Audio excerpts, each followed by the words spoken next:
tanggal 8 saya diminta untuk mewawancarai atasan dengan terkait dengan bagaimana pengambilan keputusan di dalam lingkungan sekolah. Dan nantinya akan ada terkait dengan dilema etika atau pendidikan moral. Mohon waktu ini. Kira-kira bagaimana selama ini di dalam ini ketika mengambil sebuah keputusan, bagaimana itu mengambil mengidentifikasi kasus-kasus yang merupakan dilema etika atau rujukan moral di dalam lingkungan sekolah itu. Baik, selama ini pertama-tama untuk mengidentifikasi apakah semua masalah ini termasuk dilema etika atau rujukan moral, yaitu saya pertama-tama harus melihat seperti apa dulu masalah ini. Jika dalam pemecahannya sebentar saya menemukan satu antara kebenaran melawan kebenaran, maka hal itu adalah termasuk dilema etika. Namun jika ada satu kebenaran, kemudian di sisi lain kita akan menemukan satu kesalahan yang fatal, maka tentu saja kita akan mengambil kebenaran yang akan membawa dampak positif bagi semua orang, dan itu termasuk dalam bujukan moral seperti itu. Luar biasa. Jadi selama ini dalam pengambilan keputusan yang Ibu lakukan di sekolah, terutama dalam kasus-kasus yang dilema etika dan rujukan moral itu, di mana ada kepentingan benar atau salah itu, jadi di sini Ibu terkadang melihat dulu ya kebijakan atau bagaimana kasus tersebut itu. Ya, betul. Ya. Kemudian selain itu langkah-langkah atau prosedur apa yang biasa Ibu lakukan di dalam pengambilan keputusan tersebut? Pertama-tama saya melihat seperti apa masalah yang akan saya hadapi itu. Kemudian saya akan memikirkan dampak positif dan dampak negatif tentang keputusan yang akan saya ambil sebentar. Namun sebelum saya mengambil keputusan itu, terlebih dahulu saya juga melibatkan beberapa orang warga sekolah untuk kembali mempertimbangkan keputusan yang akan saya ambil ini. Setelah itu, setelah kami mendapatkan satu keputusan mufakat, kami juga tidak pernah melupakan yang namanya regulasi yang ada di sekolah kami itu. Regulasi yang telah sejak lama kami di dalam sekolah itu. Jadi ketika Ibu berkoordinasi dengan rekan sejawat ya, atau bawahan, biasanya dilakukan secara biasa saja atau misalnya mungkin dalam rapat dengan guru? Saya akan melihat seberat apa masalah yang dihadapi itu.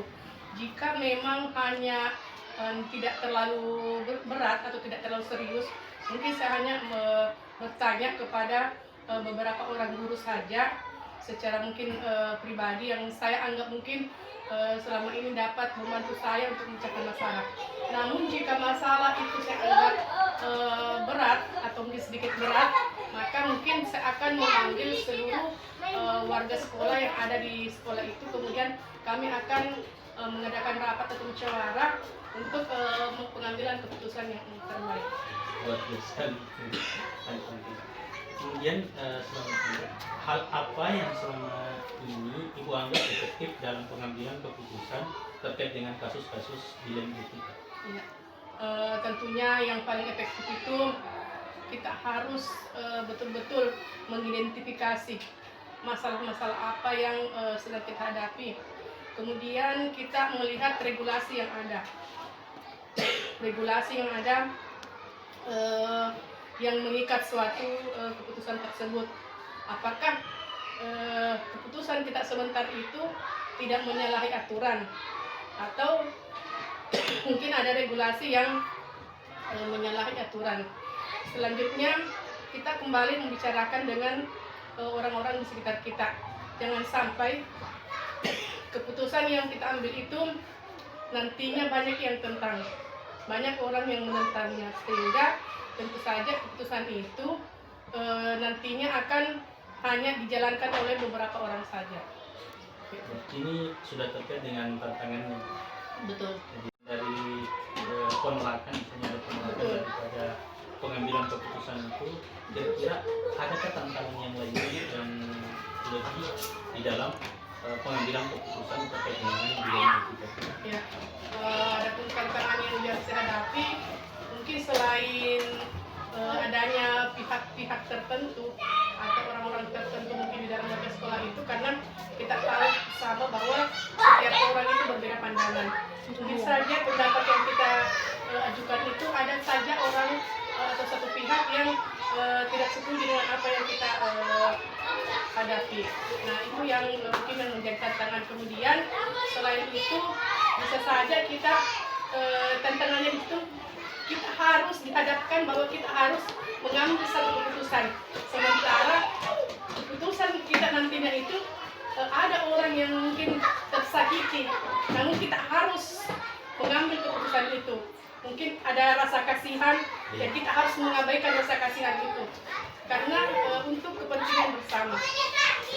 Misalnya dalam suatu pengambilan keputusan, kita berbenturan dengan dua nilai kebijakan. Misalnya ada yang terkait dengan aturan ini harus mengharuskan misalnya kita menyakiti istilahnya dalam tanda kutip menyakiti orang pihak lain, kemudian yang satunya lagi kita harus menyelamatkan orang ini. Kira-kira dalam pengambilan keputusan yang dilakukan terkait dengan hal ini bagaimana? Tapi pengambilan keputusan seperti itu dalam hal ini adalah individu melawan kelompok. Jadi mungkin tentu saja saya akan mengambil yang untuk demi orang banyak. Jadi yang mana yang lebih baik untuk kepentingan bersama dibandingkan mungkin kepentingan hanya seorang saja, mungkin saya akan lebih mementingkan kepentingan orang banyak dibandingkan individu tersebut.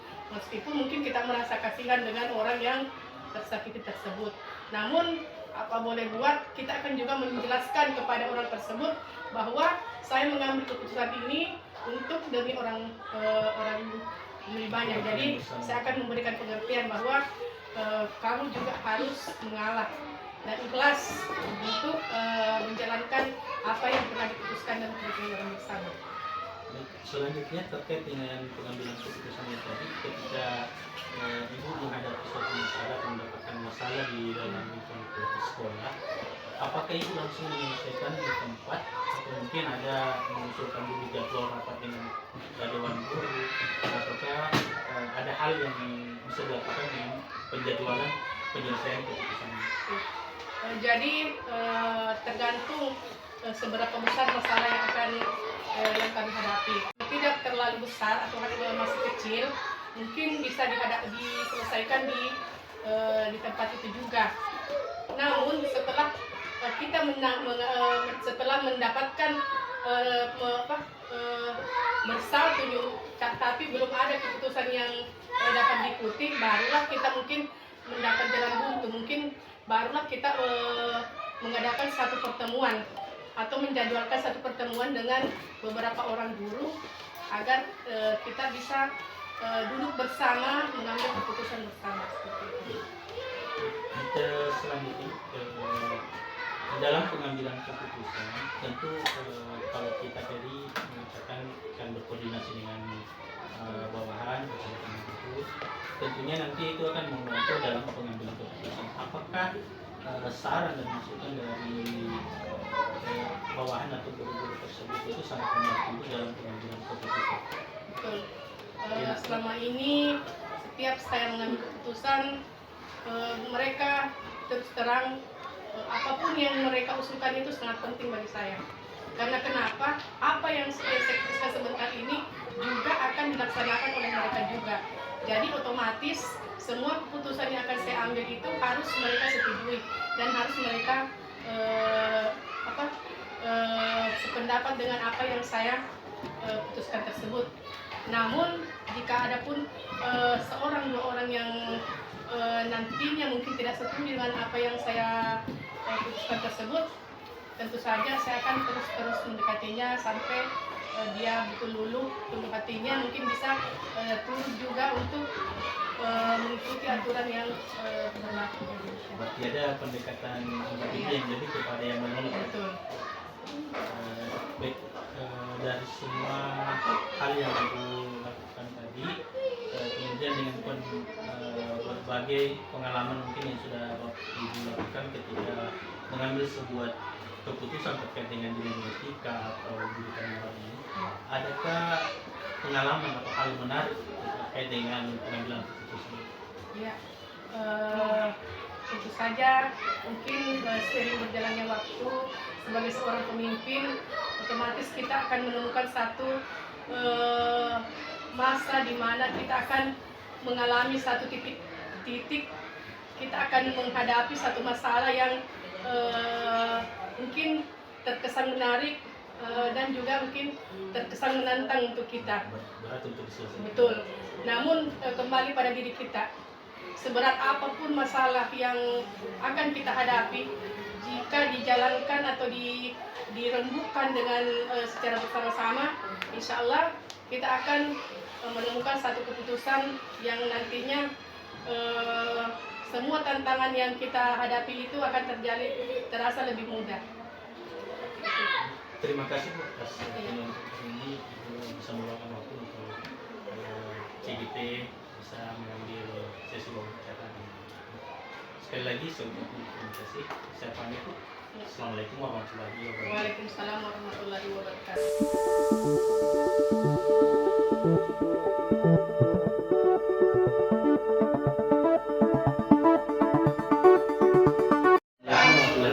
Waalaikumsalam warahmatullahi wabarakatuh. Selamat pagi. Mohon izin Bu, minta waktunya sebentar untuk melakukan kegiatan wawancara. Kami dari CGP Angkatan 8 mendapatkan tugas di dalam LMS kami, yaitu akan mewawancarai 2-3 kepala sekolah terkait dengan dilema etika atau bujukan moral yang dihadapi di sekolah. Bagaimana kepala sekolah bisa mengambil keputusan terkait dengan hal-hal tersebut.